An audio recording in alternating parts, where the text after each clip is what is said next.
எங்கோ இருக்கும் அமெரிக்கா, இஸ்ரேலும் ஈரான் மீது நடத்தும் போரால் இங்கிருக்கும் மக்கள் எதிர்கொள்ளும் சிலிண்டர், பெட்ரோல் தட்டுப்பாட்டிற்கு காரணமான போரை பற்றி தொடர்ந்து வாதித்து வரும் நியூஸ் போக்கஸ் தமிழ் சேனலை சப்ஸ்கிரைப் செய்து இணைந்திருங்கள்.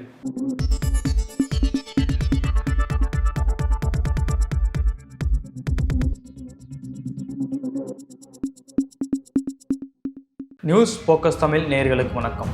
இஸ்ரேல் ஈரானின் போரின் விளைவா ஏற்கனவே இந்தியாவில் சிலிண்டர் தட்டுப்பாடு இருந்துட்டு இருந்த அந்த சூழல்ல வீட்டு பயன்பாட்டுக்கான சிலிண்டரோட எடை 14 கிலோவிலிருந்து 10 கிலோ வரைக்கும் குறைக்கக்கூடிய நடவடிக்கையை எண்ணெய் நிறுவனங்கள் எடுக்க இருப்பதா ஒரு தகவல் வெளியாயிருக்கு. இதோட பின்புலம் என்னன்னு பார்த்தீங்கன்னா, கடந்த பிப்ரவரி 28ஆம் தேதி அமெரிக்காவும் இஸ்ரேலும் ஈரான் மீது தொடங்கிய தாக்குதலின் விளைவா உலகம் முழுவதும் பொருளாதார நெருக்கடியை தாண்டி எரிபொருளுடைய தட்டுப்பாடு ரொம்ப அதிகமாயிருக்கு.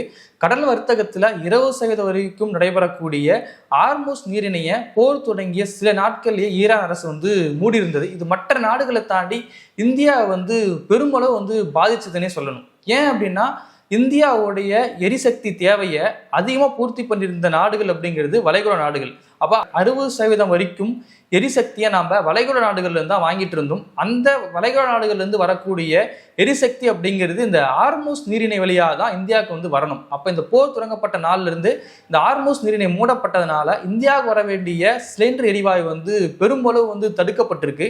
இதோட விளைவாக இந்தியாவில் என்ன ஏற்பட்டிருக்கு அப்படின்னா, ஏற்கனவே இந்தியாவில் வணிக பயன்பாட்டுக்கான சிலிண்டர் பெரும் தட்டுப்பாடு ஏற்பட்டிருக்கு. வீட்டு பயன்பாட்டுக்கான சிலிண்டருடைய விலை 60 ரூபா உயர்த்தப்பட்டிருக்கு. வணிக பயன்பாட்டுக்கான சிலிண்டர் 115 ரூபா உயர்த்தப்பட்டிருக்கு. சிலிண்டருடைய முன்பதிவு காலம் 21 நாள்ல இருந்து 25 நாளாக உயர்த்தப்பட்டிருக்கு. கிராமப்புறங்களில் 40 நாள் வரைக்கும் முன்பதிவுக்கான அந்த காலம் உயர்த்தப்பட்டிருக்கு. இப்படிப்பட்ட நெருக்கடி நடந்துட்டு இருந்த சூழல்ல இப்போ வீட்டில் பயன்படுத்தக்கூடிய சிலிண்டர் 14 கிலோவிலிருந்து 10 கிலோ வரைக்கும் எடை குறைக்கப்பட்டா, முன்னாடி இருந்த 14 கிலோ சிலிண்டரை வச்சு நம்ம 40 நாள் வரைக்கும் ஒரு குடும்பத்தை ரன் பண்ண முடியும். இப்போ 10 கிலோ குறைக்கப்பட்டா குறைந்தபட்சம் 25 நாள்ல இருந்து 20 நாள் வரைக்கும் தான் குடும்பத்தால் கேஸை பயன்படுத்த முடியும். இது இன்னமும் குடும்பத்தில் ஒரு நெருக்கடியை ஏற்படுத்தும் அப்படிங்கிறது தான். அப்போ நமக்கு பக்கத்தில் இருக்கக்கூடிய அண்டை நாடுகளில் 6 மாதம் வரைக்கும் எரிபொருளுடைய தேவையை பூர்த்தி செய்வதற்கான கையிருப்பு வச்சுட்டு இருந்தாலும் இந்தியாவில் எரிபொருள் தட்டுப்பாடு அப்படிங்கிறது பெருமளவு அதிகரிச்சிருக்கு. கையிருப்பு அப்படிங்கிறதே ரொம்ப குறைவாக தான் இருக்குது. ஏன்னா சிலிண்டர் தட்டுப்பாடு ஏற்பட்டதிலிருந்து பாஜக தரப்புலேருந்தும் மத்திய அரசு சைட்லேருந்தும் சொல்லப்படுறது என்ன அப்படின்னா, இங்கே சிலிண்டர் தட்டுப்பாடு இல்லை. அப்போ நயினா நாகேந்திரன் என்ன சொல்கிறாரு, நானும் ஒரு கேஸ் டீலர் தான், அப்போ சிலிண்டர் இல்லைன்னா சொல்லுங்கள் நான் தரேன்றாரு. பியூஷ் கோயல் என்ன சொல்கிறாரு, இந்தியாவில் சிலிண்டர் தட்டுப்பாடு இல்லைன்னு சொல்கிறாரு. ஆனால் இப்போ நடக்கக்கூடிய யதார்த்த சூழலாம் பார்த்தீங்கன்னா, பல இடங்களில் சிலிண்டர் தட்டுப்பாடின் காரணமாக நீண்ட வரிசையில் மக்கள் காத்திருந்து சிலிண்டர் வாங்கக்கூடிய நிலைமையை நம்ம நேரடியாக பார்க்க முடியுது. மத்திய அரசு இதெல்லாம் மூடி மறைச்சிட்டு இருந்தாலும் நேற்றைய தினம் லோக்சபாவில் உரையாற்றிய மோடி அவர்கள் என்ன பேசியிருக்காரு அப்படின்னா, மேற்காசியாவில் நடைபெறக்கூடிய போர் ரொம்ப கவலை அளிக்குது.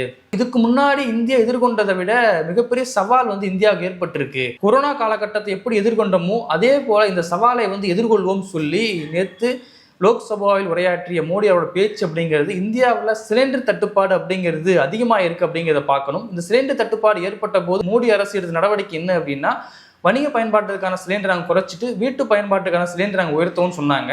60% வரைக்கும் உள்நாட்டில் உற்பத்தி செய்யணும்னு சொல்லியிருந்தாலும் ஒட்டுமொத்த இந்தியாவுக்கும் இந்திய மக்களுக்கும் உள்நாட்டில் உற்பத்தி செய்து இந்த சிலிண்டரை கொடுக்க முடியுமா அப்படின்னா, அப்படிப்பட்ட பெரிய அளவு கட்டமைப்பு இந்தியாட்ட கிடையாது. நம்ம இன்னமும் வளைகுடா நாடுகளை சார்ந்து தான் நம்மளோட எரிசக்தி தேவையை பூர்த்தி பண்ணிக்கிட்டு இருக்கோம். அப்போ இவங்களை சொல்கிறது ஒன்றா இருக்குது, செய்யறது ஒன்றா இருக்குது. நடைமுறை யதார்த்தத்தில் மக்கள் அன்றாடம் பெட்ரோலுக்கும் சரி கேஸுக்கும் சரி நீண்ட வரிசையில் காத்திருந்து ஒரு நெருக்கடியில் மக்கள் வாழ்ந்துட்டு இருந்தாங்க. இப்போ கேஸ் சிலிண்டருடைய எடையை மத்திய அரசு குறைக்காது. காரணம் என்னன்னு பார்த்தீங்கன்னா, 5 மாநில தேர்தல் நடைபெறக்கூடிய சூழலில் இந்த தேர்தலுக்கு பிறகு இந்த கேஸ் சிலிண்டருடைய எடையை குறைக்கலாம் அப்படிங்கிற தகவலும் இருக்குது.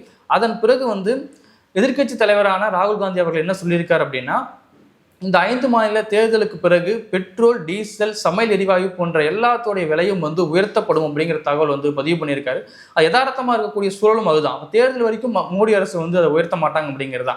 இதுக்கெல்லாம் இப்போ இந்திய மக்கள் இந்தளவு நெருக்கடியை எதிர்கொள்வதற்கான காரணம் என்ன அப்படின்னா, பாஜக அரசு மேற்கொள்ளக்கூடிய இந்த வெளியுறவு கொள்கை அப்படிங்கிறது மிக மிக மோசமாக இருக்குது. ஏன்னா நம்ம குறைந்த விலையில் கச்சா எண்ணெயை நம்ம ரஷ்யாக்கிட்ட இருந்து வாங்கியிருந்தோம். ஆனால் அமெரிக்கா சொன்னதுக்காகவே இன்னைக்கு அமெரிக்காவுடைய பேச்சை மட்டும் கேட்கக்கூடிய மோடி அவர்கள் இன்னைக்கு ரஷ்யாவிட்டிருந்து எண்ணெய் வாங்குறது நிறுத்திட்டு மற்ற நாடுகள்ல எண்ணெய் வாங்க ஆரம்பிச்சாங்க. அதோட விளைவு தான் இன்னைக்கு இந்த அளவு நிற்குது. கூடுதலாக ஈரானுடைய அதி உயர் தலைவர் காமினி கொல்லப்பட்டதுக்கும் இந்தியா சைட்லேருந்து எந்த எதிர்ப்பும் தெரிவிக்கப்படலை. ஆனால் வளைகுடா நாடுகள் மீது ஈரான் தாக்கு நடத்துகிறாங்கன்னு சொல்லி அந்த கண்டன தீர்மானத்துக்கு இந்தியா ஆதரிச்சிருக்காங்க.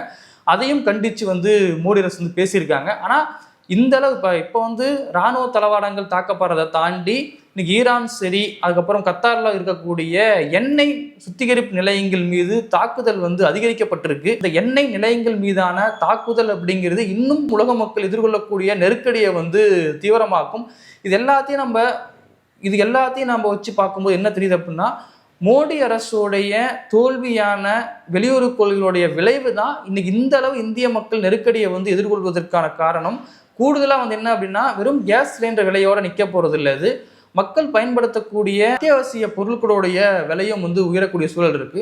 இப்போ வீட்டில் பயன்படுத்தக்கூடிய சிலிண்டரை தாண்டி இன்னைக்கு குஜராத்தில் சூரத் பகுதியில் ஜவுளி தொழிற்சாலையில் பயன்படுத்தக்கூடிய சிலிண்டர் தட்டுப்பாடின் காரணமாக இன்னைக்கு ஜவுளி ஆலைகள் பெரும்பாலும் மூடப்பட்டு இன்னைக்கு அவர்கள் எல்லாரும் வேலையிலேருந்து நீ சொந்த ஊருக்கு எல்லாத்தையும் பேக் பண்ணி தொழிலாளர் எடுத்துகிட்டு போகிறாங்க. கொரோனா காலகட்டத்தில் நெருக்கடி எதிர்கொண்டது போல் நாம் இதை எதிர்கொள்ளணும் அப்படின்னா இந்த நெருக்கடிக்கு யார் காரணம்னு கேள்வி இருக்குது. அப்போ இந்த நெருக்கடியை உருவாக்குனதே இந்த மத்திய அரசு தான்.